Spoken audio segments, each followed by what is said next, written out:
My name is Soejide. I'm a software engineer, full stack.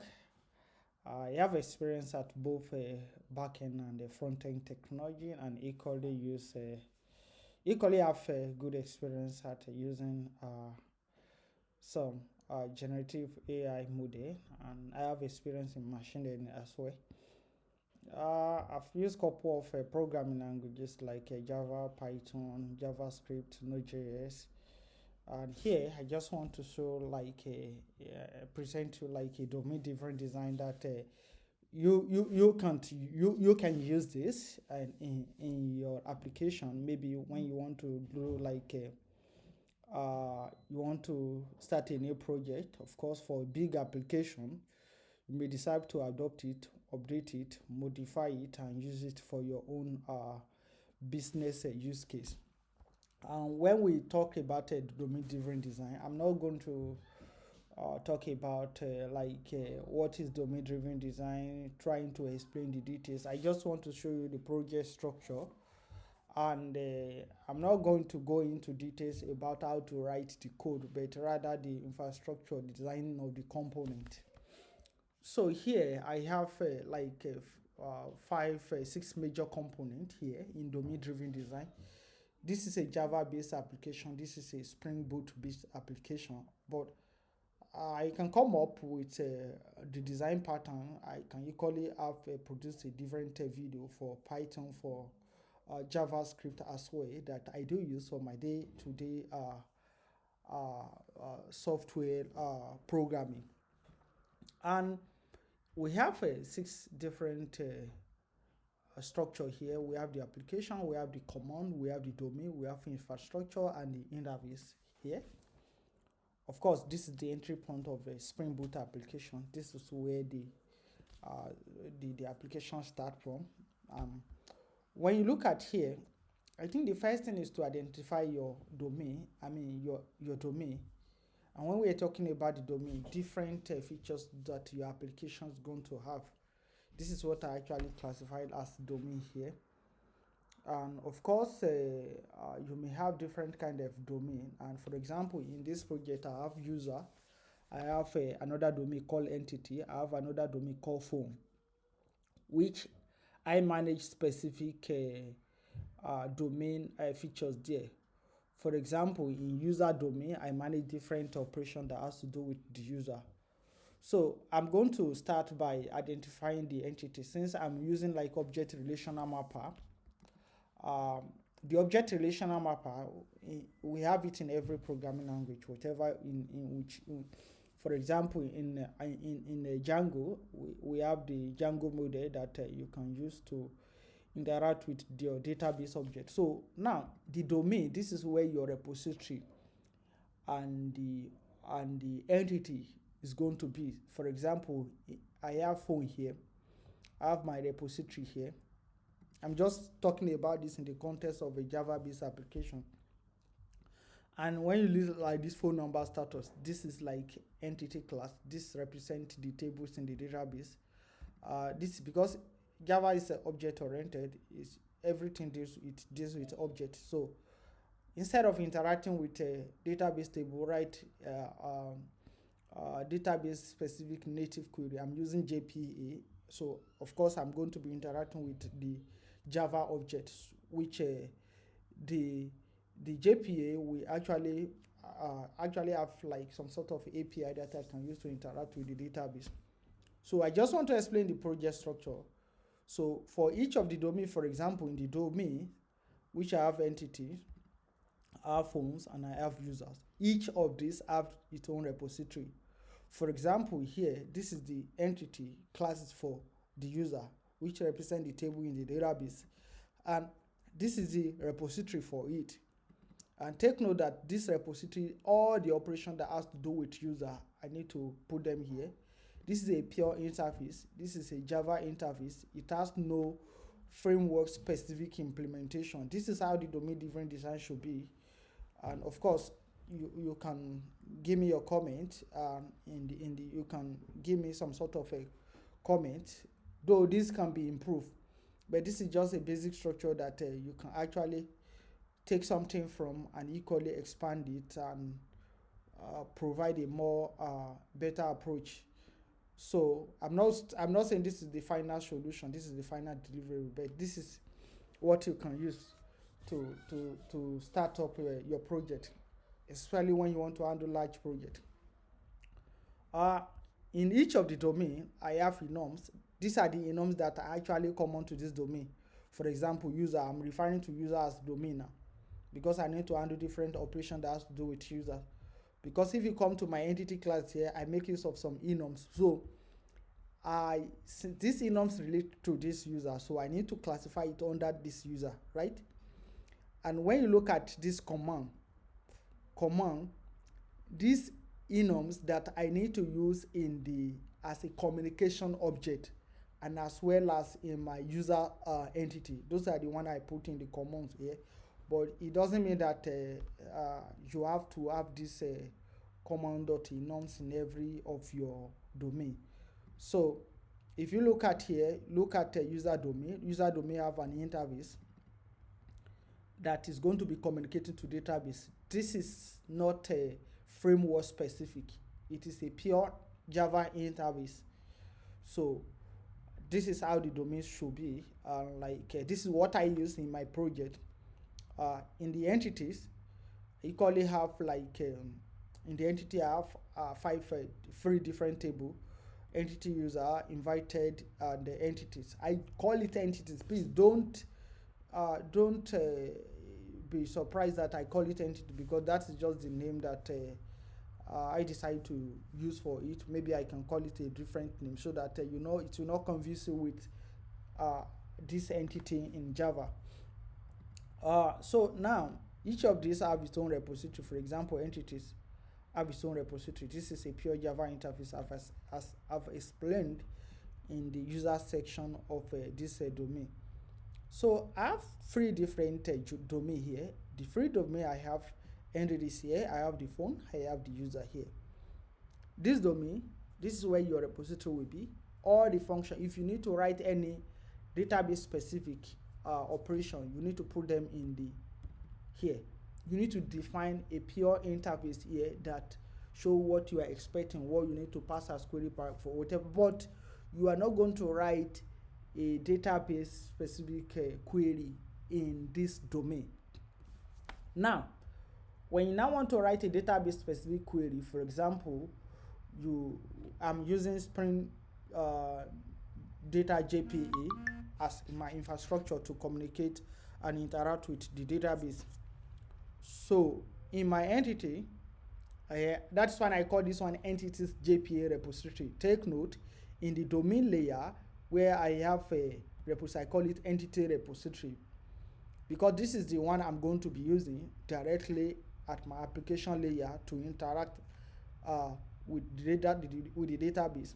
Now, in this entity JPA still have all the methods. This is like I'm trying to implement all the methods I have in this entities repository.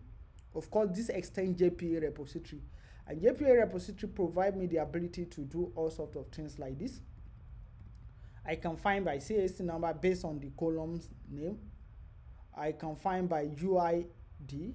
I can find by email, which you expect that there is going to be this is like a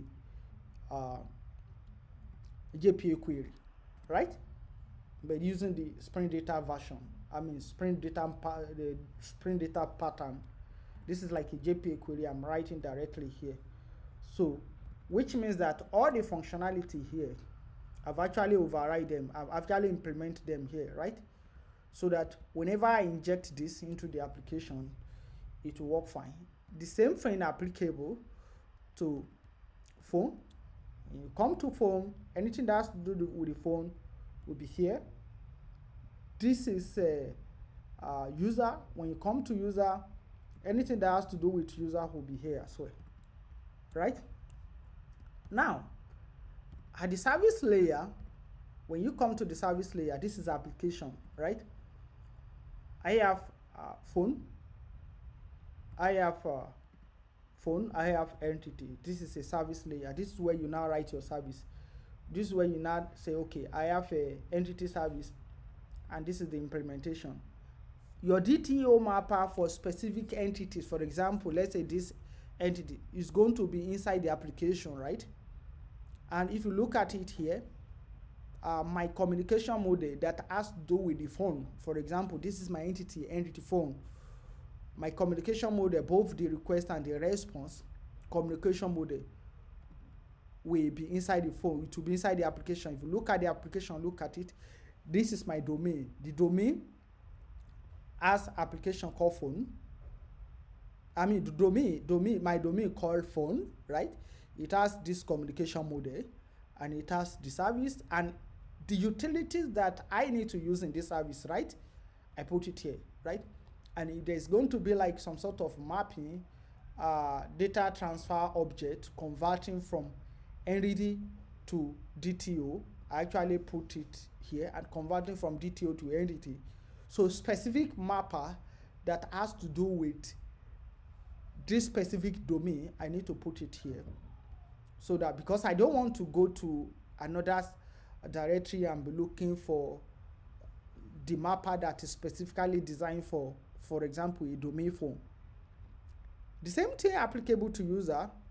I made it empty because I don't currently have anything here, but I'm just trying to showcase this the project that this is what I use to build my application, especially when I'm handling large application.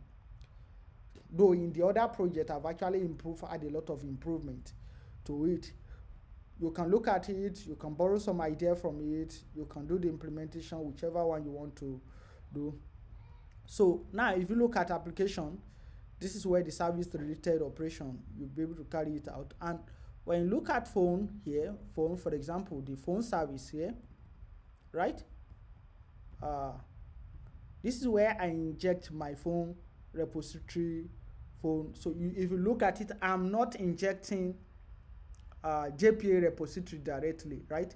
I'm injecting the phone. The reason is, if at any point I decide not to use Spring Data repository, for example, let's say I don't want to use Spring Data JPA, I want to use another one, I want to use Kwaku, I want to use JDBC template.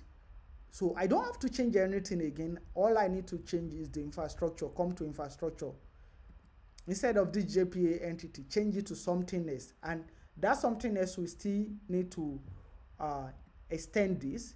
I can provide a different implementation for it. We won't go ahead to change this one to be a class, provide some custom implementation if I need to change my persistent layer, like I need to change the infrastructure that interact with the database, right? So that's when I try to separate that. Okay, this is infrastructure. We have it this way. If at any point in time I need to change the way I communicate to database, all I have to do is to change it here. Every other code remains the same, because that is what the domain-driven design is actually all about, right?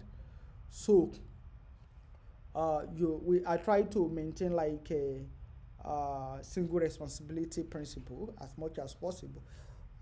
Of course, so many things can still be improved. In my other larger application, enterprise application, where I've built for bank, for hospital, and for education sector, we have a different way, but I just try to bring up this so that we can use it. And if we have further question, we can actually post at the comment section. I'm going to respond to that. So, and here, this is the service layer, right? So remember now, if you now have anything in the command, this is where all the configuration will be, because this configuration is not specific to any domain. It is actually applicable to everything. And if I know that I have my domain here, right? Of course, I can move my DTO directly from here and I equally put it somewhere, maybe have like a create application inside here and move the DTO. But for the purpose of this demonstration, I decided to just leave it this way. If you look at this domain, this is the domain that is common to every other domain. So if you look at the common here, I have base entity. If you go to every other domain, you notice that my domain actually extend the base entity to inherit the common column definition there, right? So in this case, every common attribute that are common to all the domains, and when I'm talking about the domain, I'm talking about specific application feature here, like your user. Maybe you need to carry out some sort of user operation, save user, generate different kind of report, define roles and permission. Like I have like a document, because I need to handle different kind of a document operation.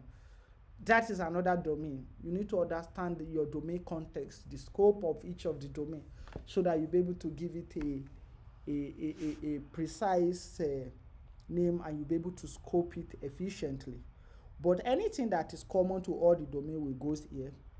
And you can see that exception, I can throw a different kind of exception, but I may still go ahead to try to make this exception to be specific. But this exception handler is the same thing I want to have for all. This is where I handle all the exception, like different kind of exception that I throw in my application, where I have global handler. That's why I put it here. But this interface, this is interface that is common. This is like a global interface. It doesn't depend on any domain. This is for my CI/CD application to be able to keep track of this context. I decided to put it this way. And if you have any mapper that is applicable to everything, I actually put it here. Of course, this common section, I don't have enough time to restructure it. I can, if you have further suggestion, I can try to restructure it to make it a more better. I have this RabbitMQ because I'm using RabbitMQ in my application. I try to define like a generic message for me to be able to send to RabbitMQ. And of course, because this is common to every domain, because in every domain I can call this message sender, try to send, specify the queue and generic message, which may be an object, and then to just send it to RabbitMQ. The final aspect of this is the interface. So for example, I have my document. This interface, these are where all the endpoints reside. For example, I define my route here. These are the route for of course, this is not really necessary. Please don't consider the code because it's not necessary. The name already define what this route represent. I don't have to put all this comment. This, I'm not focusing on the coding. I'm just trying to focus on the structure, the design pattern I use. So if you look at here in this repository, this is the pure interface. This is where you need to have at your request mapping, and you can have all sort of API documentation, annotation here. This is pure interface, and my interface, I have the implementation so that I can inject my service. Remember, I have this service in the application section here, this phone number service. So any HTTP specific operation, you write it here so that the service will be clean. The service is not going to have any HTTP specific operation. We're not returning any response entity in the service. The service is pure, it's going to return pure Java object with either list, but it's going to be POJO, right? So if I need the output of that one, this service in another service, I'll be able to just call it directly. So you implement the controller here. Remember, you need to add address controller. If you like, you may decide to add it to this, but it's important to add it here so that you'll be able to use like this injection, dependency injection, for it to take place. Otherwise, we have to now have our component on this one again. But instead of that, we have address controller here. So when you inject, I'm using constructor injection here, right? I'm using Loombook provided API for it to be able to, as long as Loombook notices that this is final, it will include it as part of the required dependencies for this controller implementation. So if you look at it, this is how I implement the controller, and I invoke the service here directly.